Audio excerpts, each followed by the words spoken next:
सगळ्यांना या दीपावलीच्या मनापासून खूप खूप शुभेच्छा। ही दिवाळी सर्वांना सुखाची, समृद्धीची, आनंदाची आणि आरोग्यदायी जावो अशा मनापासून मी शुभेच्छा देतो। खरं म्हणजे ठाण्यामध्ये फिरत असताना प्रचंड उत्साह, जोश, जल्लोष तरुणाईमध्ये पाहायला मिळाला। तरुणाई रस्त्यावर ओसंडून वाहत होती आणि आपले सण उत्सव, आपली संस्कृती, आपली परंपरा जी ठाण्यामध्ये धर्मवीर आनंद दिघे साहेबांनी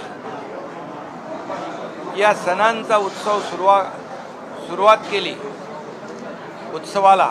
मग गोविंदा, गणपती, नवरात्रोत्सव, दसरा, दिवाळी येणारा प्रत्येक सण हा मोठ्या उत्साहात साजरा झाला पाहिजे।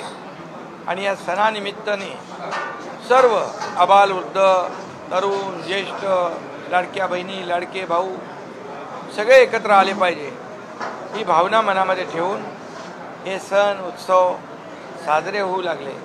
यावर्षी तर उत्साह शिगेला पोचला होता।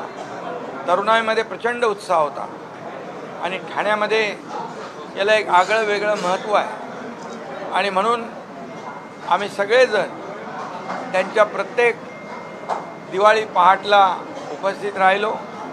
जिकडे जावं तिकडे तरुणाई, आबालवृद्ध सगळेच लोक सामील झाले होते आणि मला आनंद आहे, मला समाधान आहे की या ठाण्यानेच, या ठाणेकरांनी मला मोठं केलं। त्यांच्या आशीर्वादाने मी राज्याचा मुख्यमंत्री झालो। आता राज्याचा उपमुख्यमंत्री म्हणून मी काम करतोय। याच्या मागे ठाणेकरांचे आशीर्वाद आहेत आणि म्हणून ठाण्यातला प्रत्येक उत्सव हा माझा कुटुंबातला उत्सव म्हणून मी पाहत असतो आणि म्हणूनच मला आज आनंद दिघे साहेबांची, बाळासाहेबांची आठवण झाल्याशिवाय राहणार नाही। कारण या ठाण्यावर बाळासाहेबांनी प्रेम केलं आणि ठाण्याचा विकास धर्मवीर आनंद दिघे साहेबांनी आणि सण उत्सव दिघे साहेबांनी वाढवले आणि म्हणून ठाण्याला उत्सवाची, सणांची पंढरी म्हटलं तर वावगं ठरणार नाही। आणि त्यामुळे मी पुन्हा एकदा सर्वांना दिवाळीच्या शुभेच्छा देतो। तुम्हा सर्व पत्रकारांना देखील मनापासून शुभेच्छा देतो। आपल्या सगळ्यांचं अभिनंदन करतो। सर, दरवर्षी दिवाळी साजरी होत असते, मात्र संपूर्ण वर्षभर तुम्ही बाहेर असता, संपूर्ण वर्षभर घराच्या बाहेर असता। दिवाळीच्या दिवशी देखील तुम्ही फॅमिलीसोबत देखील, नंतर आधी ठाणेकरांबरोबर दरवर्षी साजरी केला। गुढीपाडवा देखील हीच बरोबर, नेमकं काय असतं? मी सांगितलं आता की ठाण्यातला प्रत्येक उत्सव हा माझ्या कुटुंबातला उत्सव म्हणून मी मानतो। ठाणेकरांना मी माझं कुटुंब मानतो। महाराष्ट्र माझं कुटुंब आहे आणि त्यामुळे या प्रत्येक उत्सवामध्ये मी अतिशय मनापासून सहभागी होत असतो आणि त्याचाच आजचा जो दिवाळी पहाट आहे ही देखील तशीच साजरी होती आहे। आणि मी नेहमी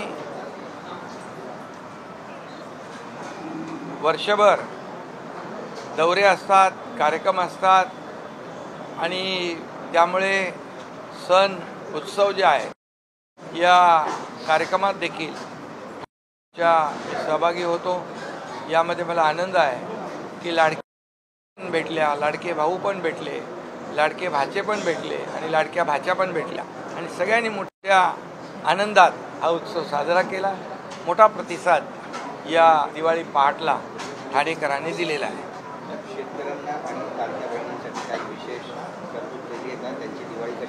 शेतकरी यावर संकटात आहे, इकडे आनंद आहे। हे बळीराजाच्या डोळ्यात अश्रू होते, परंतु त्यावेळेस देखील बांधावर आम्ही सर्वजण गेलो, शिवसेनेची मदत केली। त्याचबरोबर सरकारने देखील मी सांगितलं होतं की शेतकऱ्यांची दिवाळी काळी होऊ देणार नाही, ते आम्ही पाळलं आणि शेतकऱ्यांच्या खात्यात दिवाळीपूर्वी पैसे जाऊ लागले, जमा होऊ लागले। जे नुकसान झालं, नुकसान भरपाईपोटी या ठिकाणी त्यांना देण्याचं काम यावेळेस आमच्या सरकारने महायुतीने केलेला आहे. मुख्यमंत्री देवेंद्रजी, मी स्वतः, अजितदादा आम्ही निर्णय घेतला की यावेळेस संकट मोठं आहे. संकटात शेतकरी सापडलेला आहे, त्याच्या डोळ्यात अश्रू आहे, त्याचे अश्रू पुसण्याचं काम आपल्याला करावं लागेल. आणि म्हणूनच यावेळेस 32,000 कोटीचं पॅकेज आपण जाहीर केलं आणि त्याचं डिस्ट्रीब्युशन खात्यामध्ये देखील होऊ लागलं. याचा आनंद आहे. आणि म्हणून शेतकरी देखील या ठिकाणी दिवाळीपासून वंचित राहू नये हीच भूमिका. आणि बाकी शिवसेना पक्षाच्या वतीने आपण पाहतोय की अनेक ठिकाणी जिथं पूर परिस्थिती होती तिथं आमचा कार्यकर्ता राबताना दिसतोय, मदत करताना दिसतोय, त्यांच्या घरातला चिखल साफ करताना दिसतोय, त्याचं घर उभं करताना दिसतोय. आणि म्हणून मी जिथं गेलो तिथं ताबडतोब त्या ठिकाणी आमचे पालकमंत्री प्रताप सरनाईक यांनी जिथं पुलाची आवश्यकता होती, रस्त्याची आवश्यकता होती, त्या ठिकाणी त्याचं भूमिपूजन देखील केलं. आज देखील ज्या शेतकऱ्यांच्या गायी गुरं वाहून गेल्या त्यांच्यासाठी 101 गायी या ठिकाणी देण्याचा निर्णय आम्ही घेतला. आणि त्यासाठी मी प्रताप सरनाईक यांचं अभिनंदन करतो. ही बांधिलकी आहे, ही शेतकऱ्यांच्या प्रती असलेला कळवळा आहे. आणि हेच आम्हाला बाळासाहेब आणि आनंद दिघे साहेबांनी शिकवलं आहे. दुःखात संकटात धावून जाणं आणि मदत करणं. गोदान जे आहे शेतकऱ्यांना सगळ्या गायी दिल्या जातील. किंबहुना याहीपेक्षा या कार्यक्रमाची व्याप्ती वाढेल आणि शेतकऱ्यांना त्याचा फायदा होईल यासाठी आम्ही प्रयत्न करू. केंद्र सरकारने देखील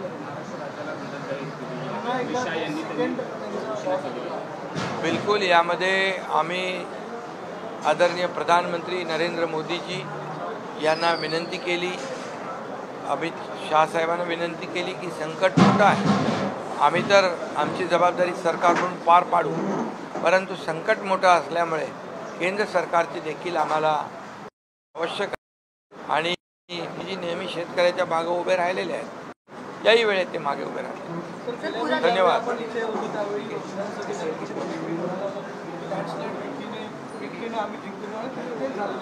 आज आता पुन्हा एकदा महाराष्ट्रामध्ये स्थानिक संसदीय निवडणुका आहेत.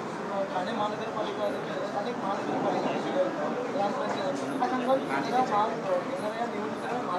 गेल्या वेळेस मी इथंच म्हणालो होतो विधानसभेच्या निवडणुकांमध्ये आम्हाला लँडस्लाईड विक्ट्री मिळेल. कारण कामाच्या जोरावर, विकासाच्या जोरावर मी ते वक्तव्य केलं होतं.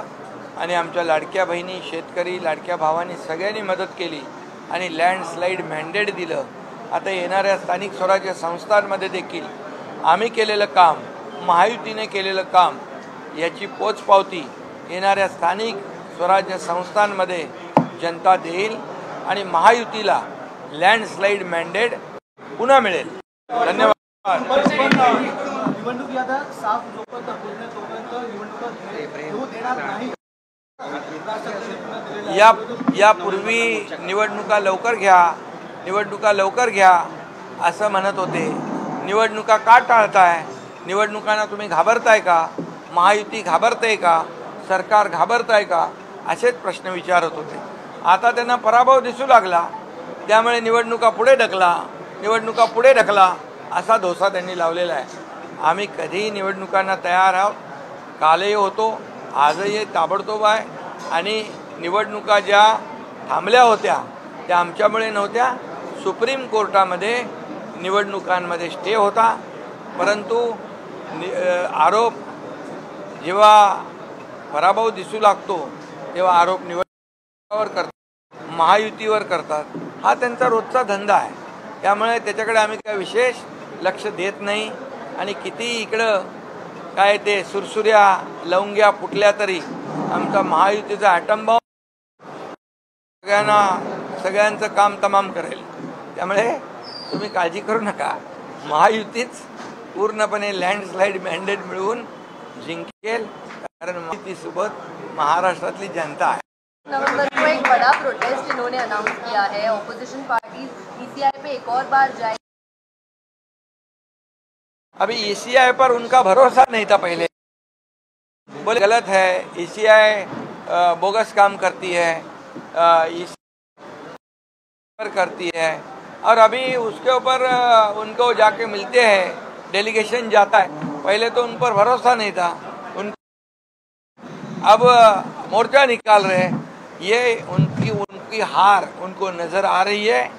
जो महायुति ने लैंडस्लाइड मैंडेट विधानसभा में लोगों ने दिया है, उसकी पुनरावृत्ति फिर से ये लोकल बॉडी इलेक्शन में होगी, ये पूरा भरोसा उनको है। और इसलिए अपनी हार छिपाने के लिए ऐसे हथकंडे वो कर रहे, मोर्चा निकालने का काम कर रहे हैं। और हम भी चाहते हैं कि ट्रांसपेरेंसी हर चीज़ में हो, और ट्रांसपेरेंसी के लिए वो जो उसके ऊपर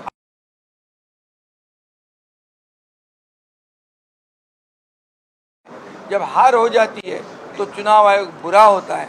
ये दोगली भूमिका है, और इस पर जनता विश्वास नहीं रखेगी। और जनता को पता है कि ये सब लोग मिलके ये चुनाव जीतने के लिए ये सत्ता की लालच में इकट्ठा हुए हैं। हम लोग विकास के एजेंडा पर चल रहे हैं, हम प्रगति पर चल रहे हैं। ये स्थगिति वाले हैं, हम प्रगति वाले हैं। चल रहे हैं। चुनाव आयोग को जिस तरीके से धमकाया जा रहा है सर, चुनाव आयोग को जिस तरीके से धमकाया जा रहा है, इसमें आपने सुधार नहीं किया। चलो धन्यवाद।